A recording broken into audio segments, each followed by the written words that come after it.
जून, जुलाई और अगस्त का महीना कैसा रहेगा।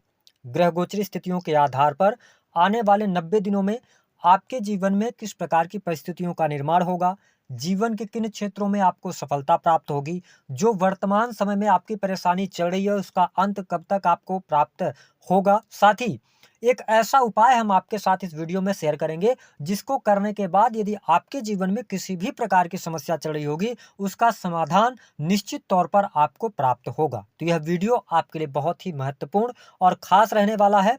आप इसे अंत तक जरूर देखें और यदि आप चैनल पर पहली बार विजिट कर रहे हैं तो चैनल को सब्सक्राइब कर लीजिएगा, नोटिफिकेशन बिल को ऑन कीजिएगा, वीडियो पसंद आए तो लाइक और शेयर जरूर कीजिएगा।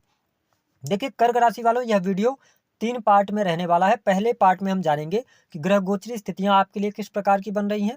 दूसरे पार्ट में इसका प्रभाव हम जानेंगे और तीसरे पार्ट में हम जानेंगे कि आपको इन 3 महीनों में क्या सावधानी रखनी है और किन उपायों को करके आप लाभ प्राप्त करेंगे। तो चलिए शुरुआत करते हैं। देखिए, जब जून 2025 की शुरुआत हो रही है तो आपके लिए ग्रह गोचरी स्थितियां कुछ इस प्रकार की बन रही हैं।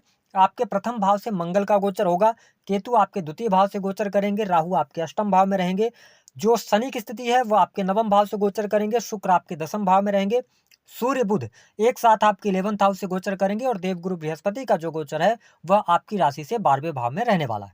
इन 3 महीनों में यदि देखा जाए तो गुरु और शनि की जो स्थिति है वह यथावत रहेगी। राहु भी अष्टम से गोचर करेंगे, लेकिन सूर्य जैसा कि आप सभी जानते हैं प्रत्येक महीने राशि परिवर्तन करते हैं। वही मंगल की स्थिति 7 जून से मंगल आपके द्वितीय भाव में आ जाएंगे, है ना, 28 जुलाई तक रहेंगे, उसके बाद 3rd हाउस में आ जाएंगे। सूर्य प्रत्येक महीने राशि परिवर्तन करते हैं, बुध का भी राशि परिवर्तन 6 जून को होगा। आइए सबसे पहले जानते हैं कि आपका स्वास्थ्य कैसा रहने वाला है। देखिए कर्क राशि वालों, आपके जो प्रथम भाव के स्वामी बनते हैं वो चंद्र बनते हैं। चंद्र 2 से 2.5 दिनों के अंदर राशि परिवर्तन करते हैं, लेकिन जब हम बड़े ग्रहों की स्थिति की बात करें तो आप शनि की ढैया के प्रभाव से मुक्त हो चुके हैं। मंगल नीच के होकर आपके लिए 7 जून तक गोचर करेंगे। देखिए 7 जून 2025 तक का जो टाइम है, यह टाइम आपके स्वास्थ्य के लिए बहुत अच्छा नहीं रहने वाला है। इसमें कहीं ना कहीं से आपके लिए प्रॉब्लम हो सकती है, एग्रेसिव आप ज्यादा हो सकते हैं, बीपी वगैरह की समस्या आपके लिए हो सकती है। लेकिन 7 जून से लेकर और लास्ट जून तक का जो टाइम होगा, इस समय अवधि के दौरान आपके चश्मे का नंबर बदल सकता है। उसके बाद आपके लिए जुलाई और अगस्त का महीना स्वास्थ्य के दृष्टिकोण से बहुत अच्छा रहने वाला है। स्वास्थ्य आपका अच्छा होगा। पहले से अगर कोई गंभीर समस्या चल रही थी तो वह समस्या जरूर दूर होगी, लेकिन इस समय अवधि के दौरान एक चीज लगातार कर्क राशि वालों आपके साथ लगी रहेगी। क्या? क्योंकि देखिए आपकी राशि के स्वामी चंद्रमा होते हैं और जो मेरा अनुभव रहा है कर्क राशि वालों, आपकी पर्सनैलिटी बहुत अच्छी होती है। तो आप देखेंगे कि आपको ना किसी भी व्यक्ति के द्वारा अगर किसी ने कह दिया आपको कि आप आज बहुत सुंदर लग रहे हैं, बहुत अच्छे लग रहे हैं, आपको नजर बहुत जल्दी जल्दी लगेगी। तो ध्यान रखिएगा इन 3 महीनों में कोई मेजर इश्यू तो नहीं आ रहा, लेकिन प्रॉब्लम क्या आ रही है? प्रॉब्लम ये आ रही है नजर लगना। दूसरी बात कि यदि आप राहु की दशा में चल रहे हैं या ऑलरेडी आपकी शनि की महादशा चल रही है, इन दोनों में से एक ग्रह की किसी की भी दशा या अंतर दशा चल रही है, तो फिर आपको दुर्घटना से बचना होगा। ठीक है, तो बहुत डिटेल में जाके हम आपको समझा रहे हैं कि ये गोचर में आपको इंपैक्ट ग्रह दिखा सकते हैं, इफेक्ट डाल सकते हैं आपके जीवन पर। ओवरऑल ठीक है, थोड़ा सावधानी रखेंगे तो अच्छा रहेगा। बात कर लेते हैं कि आपके लिए नौकरी पेशा जीवन कैसा रहेगा। देखिए नौकरी पेशा जीवन बहुत बढ़िया रहेगा। अगर आप प्राइवेट सेक्टर के अंदर वर्क कर रहे हैं तो आपको 15 जून से पहले पहले यहाँ पर सफलता प्राप्त होती नजर आ रही है। काफी लंबे समय से यदि आपका प्रमोशन वगैरह अटका हुआ था, मनचाही जगह पर आप ट्रांसफर प्राप्त करना चाह रहे हैं, आप कर्क लग्न या कर्क राशि वाले हैं, यह समय आपके लिए बहुत अच्छा रहेगा। जून का महीना नौकरी पेशा जीवन में अच्छा रहेगा। मान सम्मान के लिए अच्छा रहेगा, मान सम्मान में आपकी वृद्धि होगी। ठीक है, जुलाई के जब महीने की हम बात करते हैं तो थोड़ा सा आपका जुलाई का महीना 15 जुलाई तक, 1 जुलाई से लेकर 15 जुलाई तक चुनौतीपूर्ण रह सकता है, जिसमें कार्य की अधिकता की वजह से आप परेशान रह सकते हैं। लेकिन 15 जुलाई से 15 अगस्त का टाइम यह भी नौकरी पेशा जीवन के लिए अच्छा रहने वाला है। यानी कि नौकरी पेशा जीवन में कोई बहुत बड़ी चुनौती, मुश्किल, परेशानी आपके जीवन में नहीं आने वाली है। अगर आप सरकारी क्षेत्र से भी जुड़े हैं तो भी आपके लिए लाभकारी समय है। ये 3 महीने नौकरी पेशा लोगों के लिए अच्छा जाने वाला है। ठीक है, थोड़ा जुलाई में आप ध्यान रखिएगा, 1 जुलाई से लेकर 15 जुलाई तक। जो लोग प्राइवेट सेक्टर के अंदर वर्क कर रहे हैं, नौकरी कर रहे हैं, देखिए बहुत अच्छा समय है। आप नौकरी में अगर परिवर्तन करना चाहते हैं, नौकरी स्विच करना चाहते हैं तो भी समय आपके लिए अच्छा है, अच्छी अपॉर्चुनिटीज आपको मिलेंगी। हालांकि 15 जून तक अपॉर्चुनिटीज बढ़िया मिल सकती हैं, उसके बाद फिर 15 जुलाई से लेकर 15 अगस्त तक आप अपने नौकरी में चेंज कर सकते हैं, बदलाव कर सकते हैं। अगर आप पहले से ही प्राइवेट सेक्टर के अंदर जैसे शिक्षा विभाग हो गया, है ना, या प्राइवेट सेक्टर में आप अगर देखा जाए फिनांस के किसी भी सेक्टर से जुड़े हुए हैं, तो इन सभी सेक्टर्स में आप बैंकिंग सेक्टर के अंदर हैं तो आपको बहुत अच्छे बेनिफिट मिलेंगे, आपको लाभ मिलेगा, नौकरी आपकी अच्छी चलती रहेगी, इसको लेकर चिंता नहीं कीजिएगा। बात करते हैं कि आपके लिए वैवाहिक जीवन की स्थिति कैसी रहने वाली है। देखिए कर्क राशि वालों, वैवाहिक जीवन के लिहाज से अगर हम देखते हैं तो अष्टम भाव में राहु का गोचर बहुत अच्छा नहीं माना जाएगा। तो देखिए आपके लिए अगर देखा जाए तो हालांकि सप्तमेश की स्थिति आपके लिए बढ़िया है, शनि आपके भाग्य भाव से गोचर कर रहे हैं। तो कुल मिलाकर वैवाहिक जीवन आपके लिए 7 जून तक मुश्किल भरा हो सकता है। उसके बाद आपके लिए जुलाई का भी महीना अच्छा रहेगा। जून और जुलाई दोनों महीने अच्छे जाएंगे आपके लिए वैवाहिक जीवन के लिहाज से। थोड़ा अगस्त का महीना चुनौतीपूर्ण हो सकता है वैवाहिक जीवन के लिहाज से, लेकिन ओवरऑल स्थिति आपके लिए बढ़िया बनी हुई है, कोई बहुत ज़्यादा नेगेटिव स्थिति नहीं है। हालांकि अगर देखा जाए तो यहाँ पर शनि की जो स्थिति है वो नवम भाव से गोचर कर रहे हैं, साथ ही देव गुरु बृहस्पति की अगर हम बात करते हैं तो आपके लिए अच्छी स्थिति में 12वें भाव से गोचर कर रहे हैं। हालांकि 12वें भाव से जब गुरु का गोचर होता है तो थोड़ा बहुत पति पत्नी के बीच में किसी कारणवश दूरियां बनती हैं, लेकिन ओवरऑल स्थिति अन्य ग्रहों की आपके लिए बढ़िया है, तो आपके लिए लाभ बना हुआ है, कोई बहुत ज़्यादा दिक्कत नहीं आएगी। वही जब हम प्रेम जीवन की बात करते हैं, कर्क राशि वालों के लिए 1 जून से लेकर 10 जून तक प्रेम जीवन अच्छा रहेगा, प्रेमी प्रेमिकाओं के बीच में अच्छे संबंध रहेंगे।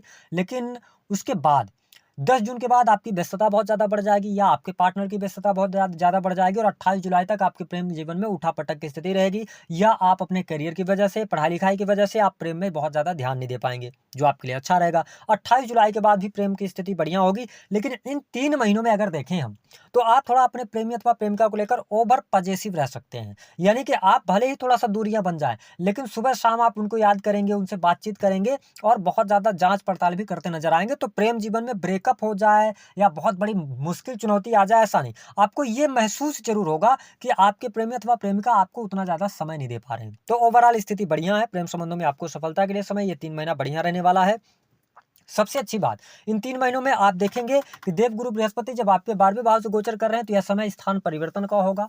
मकान, भूमि, भवन, वाहन से संबंधित यदि आप कार्य करना चाहते हैं, बहुत बढ़िया समय है। और आप देखेंगे जून के महीने में आप वाहन परचेज कर सकते हैं, मकान परचेज कर सकते हैं, बना बनाया फ्लैट के बारे में आप सोच रहे हैं तो अच्छा करेंगे। जो लोग होटल, रेस्टोरेंट, कॉस्मेटिक का कार्य करते हैं, बिजनेस व्यापार से जुड़े हैं, तो बिजनेस व्यापार के लिए अच्छा समय रहेगा। जो लोग इंपोर्ट एक्सपोर्ट का कार्य करते हैं उनके लिए अच्छा समय है। तो अगर मैं देखूं तो करियर वाइज आपके लिए बढ़िया है, सुख सुविधा बढ़ेगी, आपके घर परिवार में कुछ शुभ अथवा मांगलिक कार्यक्रम होने के योग दिखाई देते हैं, माँ की हेल्थ इंप्रूव होती नजर आ रही है, तो यह स्थिति आपके लिए बहुत ही बढ़िया रहेगी। सुख साधन के लिहाज से अच्छा समय कहा जा सकता है, काफी अच्छी स्थिति रहेगी। मंगल भी चौथी दृष्टि से आपके चतुर्थ भाव को देखेंगे 7 जून तक, उसके बाद मंगल ट्रांजिट कर जाएंगे, लेकिन शुक्र की स्थिति आपके 10वें भाव में रहेगी। शुक्र तुला राशि को देख रहे होंगे, तो ऐसी स्थिति में अब फिर उसके बाद शुक्र का राशि परिवर्तन 11th हाउस में हो जाएगा। तो कुल मिलाकर अगर हम देखें तो आने वाला जो 3 महीना है यह सुख साधन के लिए अच्छा है। 7 जून के बाद बहुत अच्छा आपके लिए टाइम शुरू हो रहा है, मकान ले सकते हैं, फ्लैट ले सकते हैं, अन्य कोई चीज है, आप सुख सुविधा से जुड़ी हुई चीजों पर पैसा खर्च कर सकते हैं, आपके लिए अच्छा रहेगा। अगली बात करते हैं कि आपके लिए बिजनेस व्यापार में क्या कोई बड़े निवेश करने चाहिए आपको। देखिए कर्क राशि वालों, अगर देखा जाए तो बड़े निवेश, बड़े इन्वेस्टमेंट की तरफ आप बढ़ना चाहते हैं तो आपके लिए समय बहुत बढ़िया है, आप निवेश कर सकते हैं। लेकिन अगर बहुत ज़्यादा जरूरी ना हो तो आप 18 अक्टूबर तक का वेट करें। 18 अक्टूबर के बाद आपके लिए इन्वेस्टमेंट के लिए अच्छा टाइम मिलेगा, लेकिन उसके पहले अगर आप निवेश करना चाहते हैं तो आप कर सकते हैं, अपनी कुंडली वगैरह दिखवा लीजिएगा। हाँ, क्यों मैं ऐसा कर रहा हूँ, क्योंकि केतु द्वितीय भाव से आप पे गोचर कर रहे हैं, तो हो सकता है राहु जब 8th हाउस से गोचर कर रहे हैं तो आप बहुत इजी मनी की तरफ भागेंगे। आपको लगेगा कि शॉर्ट टर्म में आपके पास पैसा है और बहुत ज्यादा पैसा है, ठीक है। तो ऐसी स्थिति में क्या होगा कि आप हो सकता है कि जल्दबाजी के चक्कर में अपना पैसा जो है, आपका जो बैंक बैलेंस है ना, केतु बैठे हैं वहां से तो पैसा ही निकलवाएंगे, तो गलती आप कर सकते हैं, आप गलत जगह पर निवेश कर देंगे, जिसकी वजह से आपको नुकसान हो सकता है, अथवा आपका पैसा आपने किसी को दे दिया, वो पैसा आपका डूब गया। तो इन सभी चीजों से आपको बचना है, बहुत सोच समझ करके बिल्कुल ठोस निकाय में आप पैसा लगाएंगे तो आपके लिए अच्छा रहेगा। और इसके अतिरिक्त अगर देखें, सूर्य बुध की युति आपके 11th हाउस में है, तो ये 3 महीने अगर हम धन के लिहाज से देखा जाए, धन लाभ के लिए बहुत अच्छा समय आपके लिए चल रहा है। धन आएगा आपके पास में, आप अपने बिजनेस से, व्यापार से पैसा कमाएंगे,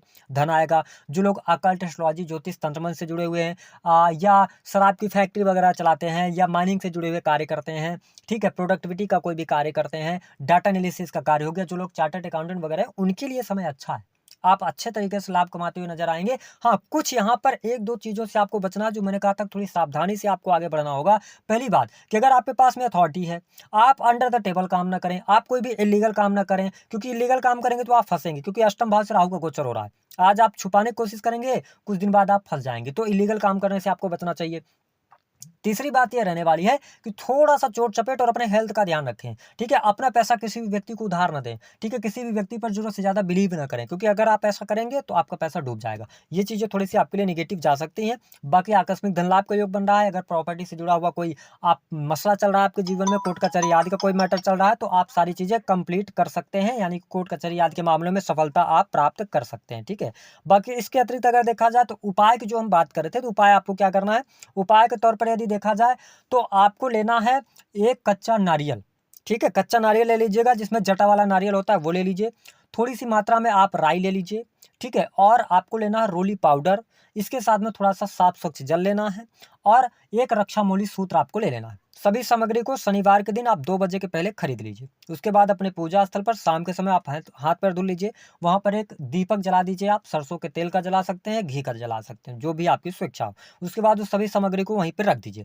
अब आपके जीवन में कैसी भी समस्या चल रही हो, जो आपके इष्ट हैं उनसे प्रार्थना कीजिए कि इस समस्या को दूर करने के लिए हम यह उपाय कर रहे हैं, ठीक है। अपना आशीर्वाद दें और उसके बाद नारियल को हाथ में लेकर अपनी समस्या बोलें। उसके बाद जो आपने रक्षा मूली सूत्र लिया वो आपकी लंबाई का होना चाहिए सर से लेकर पांव तक। उसके बाद उसको आप लपेट देंगे नारियल पर, अपनी समस्या मन ही मन बोलते जाएंगे। फिर रोली पाउडर और पानी को लेकर आपको क्या करना है कि उसका स्वास्तिक बना लेना है ना, उस पर नारियल पर। और नारियल को एंटी क्लॉकवाइज सर से 7 बार वार दीजिए।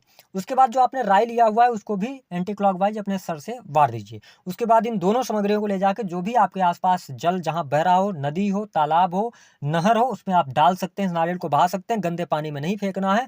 इस उपाय को 3 बार लगातार शनिवार को आप करिएगा। आपके जीवन में कोई भी समस्या चल रही होगी, निश्चित तौर पर उसका समाधान आपके सामने निकल कर आएगा। तो दी गई जानकारी पसंद आए तो वीडियो को